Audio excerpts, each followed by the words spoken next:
become successful, a top producer. A lot of top producers we talk to are now agency building. So let's get right into it. How did you come to FFL? How long have you been with us? Sure. So I've been one of the managers who's probably, embarrassingly been around here the longest without getting an integrity deal. Came in with Dom back in, Dom came in back in December of 2013, and I've been blessed to have him as a mentor since I came on about February of 2014. Okay. And I was actually hired in by somebody else who's no longer with FFL, but Dom and I have been working together ever since. Okay. Oh wow. So, yeah. I think you're right. I think you're probably one of the longest ones, with the exception of you're right, like Dom himself. Right. So awesome. So you've been with us so long. How long have you been, a Hall of Fame top producer? Did you come from the insurance industry, from a sales background? No, I didn't, Gabe. And thank you for having me on this call, by the way. I'm blessed to be able to give back. I think, since I just mentioned to you, I've been around the longest, is kind of embarrassing. What I mean is what I can share with some of the folks who are on here today, who I imagine are all aspiring to be managers. I can definitely share some of the painful mistakes along the way to maybe help somebody navigate and not take the same kind of switchback path that I've taken in this business as far as agency building goes. I know my background is engineering.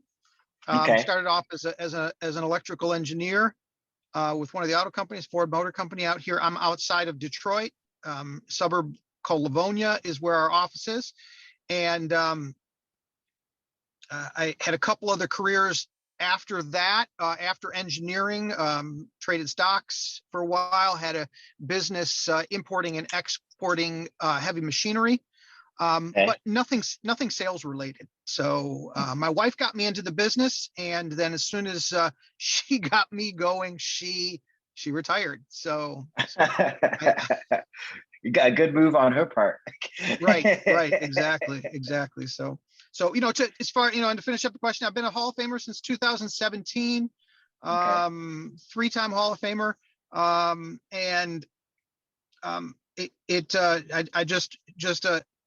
This company definitely on the producer side, and more and more there is more training on the agency building side. But the faster that we can plagiarize this business, then the faster we can all really see the kind of success that is shown out there and that is possible here. So that's what I did early on. Mark Mead's group. I always listened to training back in 14 and 15 from Mark Mead. He was one of the top producers in the company. I think he was like the first to go over 600,000. And maybe in life only volume. I think at the time it was like Matt Smith and Mark Mead at the top there. And right. I loved listening to Mark's trainings. I duplicated a lot of the things that he did, helped me so much in going from kind of an overthinking engineer to the very, very simplified, basic, assumptive process of selling life insurance and really being an order taker. And now trying to apply that same simplified approach to hiring. And it's taken me a while. So I've made a lot of mistakes along the way.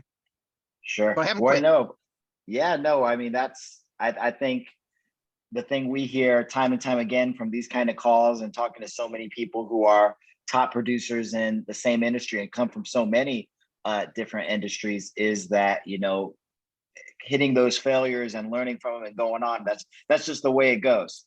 And you certainly do have a lot to offer. So three-time Hall of Famer, that's a big deal. But so you were with our company a good chunk of the time before you started hitting that level. What would you say was the reason? You kind of said something there a second ago. I caught you said that you feel like you would overanalyze things a lot. Do you think that held you back early on in your career from kind of being where you are now? Yeah, no doubt that it did. I mean, from the producer side, you know, the kind of mistakes that I think many producers make. I would always try to make a friend.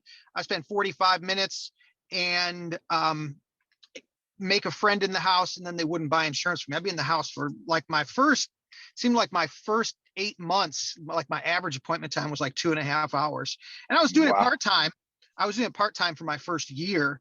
And I think I did like maybe 85,000, pretty much just working the weekends, maybe like 8-10 appointments a weekend. But, Sure. you know, and my closing ratio was, you know, maybe 25%, like it is. Like 1 out of 4 people really, you know, buy from you as long as you have you know, a decent, you show up and you have a decent presentation. And then Right. along the way, I was able to put my leads on automation. You know, I always think back on, you know, a lot of the training that Mark Mead did. Get great at getting leads, get great at getting on the phone, get great at getting in front of people. And what changed for me for the next year, where I did over 200,000 my second year, was I had more leads on automation. My first year, it was just buying cherry pick leads, which is great when you really don't have any money starting off, and you make some money off of those and you reinvest into your business. But really, you know, now what I'm trying to get those agents who are really wanting to get going is reinvest and put leads into automation, because that's part of getting great at getting leads. So once I Sure. had a flow of final expense and mortgage protection leads coming in weekly, it took that part of that kind of basic process of pushing the button on buying leads like out of the equation, because they were always coming in now weekly. And that was pretty basic. And then like more like my third year, I did like maybe 325, 326, I can't remember, but then I did a little bit more traveling. At the end of 2015, I would go to where like an abundance of leads were. I did some travel trips to Phoenix. I went to other areas around Metro Detroit that I could go to that were within a few hours: Columbus, Indianapolis, Fort Wayne. And then eventually I just got enough leads coming in locally, but traveling really helped me grow and get uncomfortable. You know, Sure. not being someplace else, you know, people are a little bit different. Not knowing the area also forced me to be more intentional about my work days. So and then after that, I would say that my first Hall of Fame year was also more travel. I Sure. like traveling to underserved areas. It seemed like people were more apt to be grateful that you were out there serving them. So I made a lot of trips to Hawaii, 17 through 19.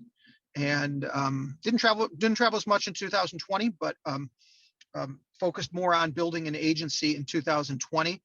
Been building really since the middle of 2016. Had that really tough spot of being between about 150 and 200 for too long. Hmm. In March, we did a little bit over 280. In April, just shy of 350, 348. And Okay. then I would say last month was a little bit backwards. I think it was probably a little bit more like some of the struggles that Zach Twardowski went through at a time. It was him and one other guy.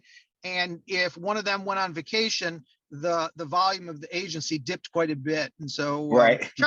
Charles Hines is an agent who's really growing a lot right now. He's been with Family First Life since 2016, and he's really been reinvigorated. So he had a couple of back-to-back $100,000 months, and then he took his foot off the gas a little bit in the next month, and so our whole agency numbers kind of went down with him. So, Sure. um, Sure. but Sure. it Well, still has. Go ahead. oh no, so I was gonna say, so before we get more into the team building side, so just kind of highlighting the things that you said. So it sounds like the big changes that you made to go from, you know, $80,000 a year part-time to leading into being a Hall of Fame producer is that you just, I kind of wrote down what you said here: get great at getting leads. Your leads were just automated. You know, you weren't, you know, making that decision to click, you know, to buy leads, you know, every week. And then that you started making travel trips, and that forced you to be intentional. when it came, and I always think it's so interesting, because when I first got into this industry, and I think it'd be natural for a lot of people to think, especially from an engineer, someone who's not from the sales industry, Right. you feel like you would say like, oh, my numbers went way up because I started doing, I started saying these things in the house, or I just got way better at certain sales techniques. And it seems like it's never that. It seems like Right. it's all just it's the principles around it. It's I started getting more leads. I started being more dedicated about my schedule, all these things. So would you say what we highlighted there, those were the big things, that you just putting your leads on automation and being more intentional about your business, finding ways to do that got you to that Hall of Fame level? Yeah, those are the bigger parts. And I think if there's anything that like in the home that would be a tweak, it is a basic thing, that is really setting the structure. It's clients to fill out the forms. They want to be led. They said, hey, I have either, I'm the 1% of the population that either doesn't have any or enough life insurance. Come help me. And I wasn't treating appointments with that same level of assumptiveness. And along the way, I really didn't have much structure to the appointment. So again, I wasn't, during that whole time, I wasn't closing a high amount of appointments, but along the way, you make enough mistakes. It's kind of a hot, I tend to learn by making failures and kind of getting hot stoved and like getting to a level of frustration. Like I really need to change this. And some of the things were the way that Mark Mead shows value in the house by literally going over each of the basic features of a life insurance policy that I found to be like, oh, I don't need to tell them about the terminal illness rider. I don't need to tell them about the accidental death benefit. That's what, like, along the way, I didn't do that. And then, I saw one of his trainings and I'm like, okay, well, I'm going to do that now in every appointment. So I made my own worksheet where I took all those benefits and broke them down. And I used to handwrite them out at first, but then I summarized them and I made a little bullet point next to them, but I verbally say them. It helps to bring value. It also helps to bring emotion. Sure. During those times. And then the other part of it was because they needed to be led, I didn't have a lot of structure in the appointments. So I set the table the way that I was a producer. He's still here with Family First Life, Chris White. He laid it down for me in a way that that eliminated a lot of objections up front. And basically after doing that, it helped me not get frustrated with the loss of time, because like Mark Mead says, go all in. Well, I would go all in I go all in now with a statement that breaks down the entire structure of the appointment. And if I'm going to get an objection, I want to get it right there, because I'm either out of the house if I can't overcome the objection early. And then I've got that extra hour of time to either call recruits, reach out to agents on my team, door knock somebody nearby, or spend it if I leave the appointment in 5 minutes because I'm getting kickback after going all in, then it's an extra hour I can spend with my wife. So it all came down to time. And like at a certain point, I realized on the selling side and on the recruiting side, I was very frustrated with losing time in the appointments. And then when I added structure to the appointment, it made it very clear for me that I'm either going to proceed or I'm going to be out in 5 minutes and use that valuable time, which is our most valuable resource, for something else, either with my family or building or strengthening my team. 100%. Yeah, I was recently reading a book, and the author made a really interesting thing that I think applies all around the board, no matter what industry you're in. He's like, top salespeople, he's like, it's not that they don't get no, it's that they just get it way earlier, and they figure out when to get it and when to move on, because that's what gets you burned out, right? Like getting a no isn't going to really burn me out. Like that's whatever. And the longer you've been in sales, the less it bothers you. But then spending an hour and a half and really investing yourself and then getting a no, well, that burns you out. That burns you can only do that so many times a day, and it not really bother you. And make you feel like you're punch drunk. But no, that's all great stuff, Conrad. Thank you so much. You're Now, welcome. okay, now going from there. So obviously you have uh, not only been a personal producer with us now, but for a while, but now a team builder who has built, a pretty good sized team now. And, with your contemporaries, seen them build good teams. And I'm sure just the culture of here, I'm sure you've helped them out a ton as well. And been a big part of that. What would you say? We have so many new producers that will hear this and, constantly listen to our training. What do you say? What do you say are the things that are consistently holding back people from being top producers, good producers, entering family first life? What do you see? And this is just knocking people down like flies. From being top producers, Mm-hmm. you know, it definitely I go back to that same three. They don't believe in themselves enough to invest in leads. Mm-hmm. And they don't blast through the learning curve. They don't make it through that learning curve Sure. because they're not plugged in. Well, I mean, I just don't have to get plugged in if you just buy leads and go to work. But Right. the positivity of listening to people and podcasts within Family First Life, that really helps get you through that learning curve of 75 to 100 appointments before you can see everything that Mm-hmm. takes place. They it's maybe they're just not in a place where they're accountable enough, Right. and so they're pointing the finger at leads when it's not the leads. You can see that there are so many other people doing it with the same leads. Every lead works. But so attitude, um,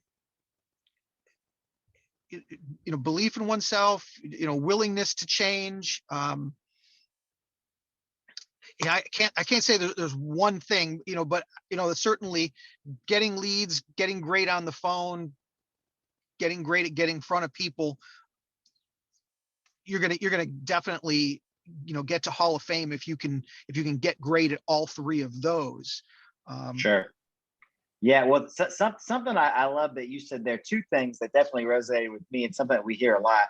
I mean, in a business where we're not doing cold calling, we're just servicing people who made a request. Obviously, getting leads is number one, and we'll find a tremendous amount of people. And however you want to say it, whether you want to say it's a lack of self belief, whether I've heard people say something like a W-2 mindset, where Mhm. someone has just never been a business owner, so they are very uncomfortable with the notion of spending money on a business. It's so everyone that comes from a business standpoint, it's just like second nature.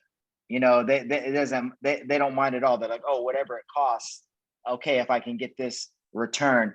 But then something I love that you said here, and this applies to so many people, is just sticking it out to get over that learning curve. Because no matter where you're coming from, whether it be like yourself, no sales background at all, I'm very sure you had a learning curve, you had some frustrations early on in the business. And, you had to get through those. I came from the insurance industry from another company. And I tell people, I started on a Monday, I bought a batch of leads, I dialed, I ran appointments Tuesday and Wednesday, didn't make any sales. Thursday, I bought another batch of leads, still not having made any money. And I went dialed. I didn't make any sales until Sunday morning. I made my very first one.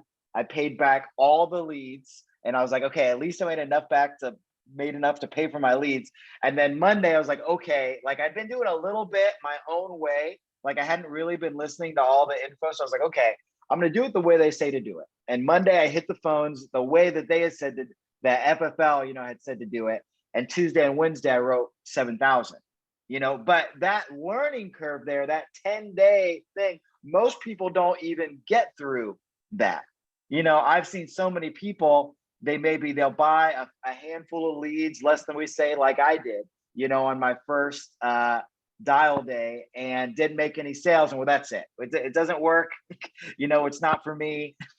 All that. And my first year, just I started, half the year I wrote, 220, thousand. And I was like, shoot, if I hadn't got over that learning curve, I would never have got that. So I don't know. And like I said, I don't know how to exactly qualify it, Conrad. I don't know if it's to say self-belief or it's your why isn't big enough, but what you said there was huge. Okay. And then people, and I know it's a little similar to the same question, but I'm gonna maybe ask you very, very similar to the first one I did, but being someone who has seen so many people be successful and like yourself, building a team, bringing people in, what do you see? And I know it might be the exact, same answers you gave me, but what do you see are the things that are helping people hit the ground running, not just be a top producer, but maybe our average 10, 20,000 a month?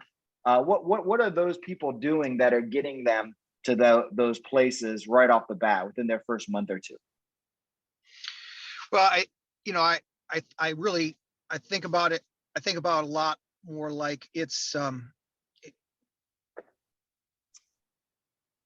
when I'm hiring, I'm the one who's really, and I've been going through recruiters and I've been doing hiring on my own in parallel. And it's definitely the ones that I speak to that are a little bit more, that are more motivated or inspired when I speak to them. A recruiter who's Sure. not out there on the field it's not really going to be inspiring the same way. So it's that conversation that I have with them up Okay. front to really get an idea of what kind of person they are, and Okay. to give them the steps and really simplify it for them. And then there are things that are just out of my control. It's like Stephen Yee says, when hiring, you just got to keep flipping cards until you get the ace. And the ace is the one who's going to hit it in the field right away and who's going to, be inspired to build a team and get an integrity deal. That ace is going to do it with or without me. So like, there's nothing really I can do to get them going. It's just a matter of finding the right people. But there are people in that group who are still going to write some business, but it's just simplifying the steps for them. The next step is, we're going to, get you contracted. If I'm talking to a licensed person, you're going to go to the CRM, you're going to get some leads, setting up the conversation. How much do you have to invest in leads right away? So it's always people who don't balk at that. They say, oh, I got like a couple thousand saved, or if they say, they got like $500, then I'll say, then I'll usually volunteer. I'll say, okay, I usually will match people who don't have a lot of money to start with leads, up to $500 on their first batch of leads, with the understanding that you reinvest first into your business. And so I'm having those kinds of conversations to get them going, setting the structure of if they're coming into it full time, setting the structure of the schedule to get them on the phone right away after getting leads. And if they're part-time, I've been hired a couple of firefighters lately that are 4 days on, 4 days off. They can really have a full-time result with that, but I'm helping them. Right. Okay, here's what we're going to do. You can get in, you're going to start dialing them. So just give them some basic things to get going right away. Making it simple, because this business is simple. And Sure. Well, that's great advice for people who are producers and who are team building, because what you just said, so you're not looking for people that you have to I don't know what the best way to phrase it is. You're not looking for people that you need to create or put the fire in, or you wrestle with. Right. Like you're not looking really for employees. You're looking for people who are already motivated, who are already, go-getters, who already have aspirations and a desire and a good work ethic, who are going to go out and work anyway. And I love what you said there, because it kind of highlighted it. And you're not necessarily those people are going to come in, in a great financial position. Sometimes you'll come in, people, yeah, I have a few $1,000s I can put into leads. And then sometimes you'll have someone who, has a few $100 and you're willing to match, to give them the best shot, with that understanding that they're going to throw it back into the business. But so the overriding thing that you're looking for isn't skill, isn't money. It's just that desire to go out to do something and to really grind for it. Because like you said, that kind of person would really do it with or without you. Yeah, right. You just want to help them along. Yeah, and I want to funnel those people because our time is valuable. I do care about everybody's success, and I want to see people succeed.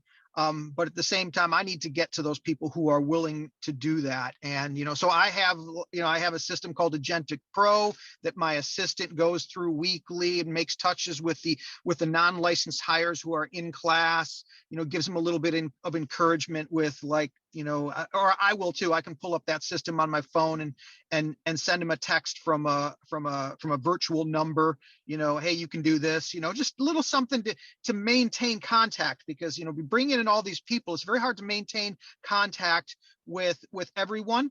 Mm-hmm. And so when I want to funnel when I'm doing my interviews, I'm very blunt. This is a 1099 100% independent contractor position, 100% commission based. Can you handle that? And that will, people will either respond to it, like a challenge, or or they'll back off. And Right. and with regard to helping people with leads, if somebody's on the edge, I'm not really sure, and I spend $500 on leads, and then the next day or a couple days later they say, I called all these leads, is there a better lead type because these leads aren't very good? Then I just know that $500 is probably the best $500 I've ever spent, because they're probably not going to make it because they're not very accountable. Mm-hmm. I'll certainly let them know, hey, there are so many other people, all of these leads work. There are so many other people within Family First Life having success with the same leads. It's not the leads. And if they either change their mindset, great. But if not, and they disappear, I'm not sweating the $500. I Mm-hmm. just know that it's going to cause me a lot less aggravation. They would probably be the kind of person who would run one appointment, write one application or a couple applications, and then not go to work the next week, and then it charges back. And so, my funnel process is really, is like you said, finding people. Gabe, what you said is finding people who are willing to invest in themselves. I'm always asking people, have you ever owned your own business before? Because, I do always want to make that comparison to investing in your business and buying leads. I definitely use Mark Mead's restaurant analogy with tomatoes for your restaurant a lot. So, Mm-hmm. those are those kinds of people I'm looking for. And so I'm looking for those kinds of people, and I'm simplifying it when they start. Sure. Well, I like what you said there a lot, about, it's something we hear thrown around a lot, oh, my time is valuable, and I remember one time saying that when I was a teenager. I think I was working at Chick-fil-A, and I was just goofing around with my friends, like, oh, hey, my time is valuable, I don't have time for that. And then I was kind of thinking about it later, I was just riding my bike or something like that, and I was like, well, I make $8.50 an hour. I was like, so I don't know how valuable my time really is. And, I've had that thought since at here, like, so if you're a Hall of Fame producer and, so you're making, 400,000, and, let's say you take 2 weeks of vacation off a year, it's like 80,000, that's like 8,000 a week, comes out to like $130 an hour. Well, now your time is actually valuable, like in the actual monetary sense. So you're right. Like if you could figure out, give someone $500 for leads, and, figure out that is not, the best, that this maybe it's not going to be a fit for them after they get a real shot, and they just can't hack it. Well, that is better than you spending 5 hours on the phone. It's cheaper for Yeah, you it to is. spend that It is. time to just give them that money than it is to spend that time, not only cheaper in the sense of its monetary value, but like you said, you could be spending that time uh, helping someone in your business that is gonna make it, and obviously make you and themselves, you know, an incredible future, or be spending time with, like you said, like your wife and your family and the things that you work this hard to do for yourself. So no, that's great. So I like what you said. You're doing a funnel process. You do it right at the beginning. You know, I love what Nick said, Ayala, one time. He's like, the first time I get someone on the phone, he's like, I'm trying to scare them. He's like, I'm Right. That's almost right. trying Yeah. to scare. Yeah. That's He's right. like, 1099, and we buy our leads. He's like, because I want to scare him, because if I throw that stuff out of and they're still good to go, okay, well then this might actually be a good prospect, because Mhm. we're not trying to trick anybody. We want people to know exactly what this is, because it is genuinely an incredible opportunity. And there's going to be a lot of people out there it's going to work for, just trying to find those people. Well, that's phenomenal. So Conrad, what's your goal for the rest of 2021? So obviously you're starting to hit those little bit higher numbers, where it's Mhm. not just you and one other guy. You're starting to hit like 300,000-400,000. What are you projecting for the end of the year? What's your hope? Yeah, I am projecting 1 million issue paid per month by the end of the year. Um, and it's not all me. I think the last few years I was trying to do it.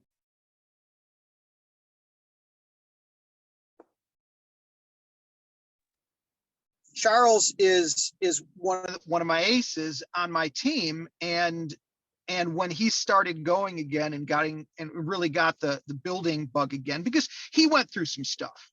I Sure. mean, there. I mean, I think definitely, and he doesn't talk about it. Mark Mead went through. I talk about Mark Mead a lot because he's been very influential for me. But Mark Mead went through a lot of stuff when he was growing his business, and he didn't talk Right. about it. But Charles got burned a bit, and he stepped away from the business. And Hmm. it's not about me, so I can't like pressure him and say hey I could, a lot of us are in this business because it gives us a sense of independence. We don't have a boss. That's an intangible thing as far as why I do this. And so Sure. couldn't micromanage him and, demand that he go out into the field and write business. He went out and did a few other things. He did some Forex trading, um, did some Forex kind of like recruiting MLM type stuff, and he actually got good at certain things as far as marketing. He was good at a lot of things, but then he came back into the business with reinvigorated, and now he's hiring like crazy. So when you get somebody like that who hires a lot also, it tends to reinvigorate you as well. And I've certainly heard that analogy before about lighting a fire under yourself, and that people draw it out as far as the movie theater that's on fire and going back in. And so basically Right. the team's growing a lot faster now that there's more than just me doing it. So Sure. um, Yeah. Yeah, no, that makes a lot of sense. And something I think I've heard so many times from so many builders is they all say the same thing. And you're right there, is that first 300,000-400,000 a month in volume is the biggest grind you're ever going to experience. And I think it's for that exact reason you said right there. It's because up until that point, because you can get to 150, 200, 250, you can get to those numbers with you and a relatively right. small group of people who are all Yep. pretty, who are just good writers. Like it's really not that much effort. But to get to that 300 or 400, well, now you have a team, and you have to have people who are making that conscious decision themselves to grow. You can't do it by yourself. And that's another ball game, because then it's multiple people all clicking on the right cylinder, doing it right. So it's just, what does Sean Mike say? It's like pushing a boulder uphill. And then when you Right. Yeah. finally get it to the top and push it over, well, then we have momentum, and then it becomes way easier. That's awesome, Conrad. Well, hey, thank you so much for your time. I have no doubt that you're going to be at a million plus by the end of the year. It's obvious you not only know what you're talking about, but also are passionate about helping other people grow and hit their goals as well.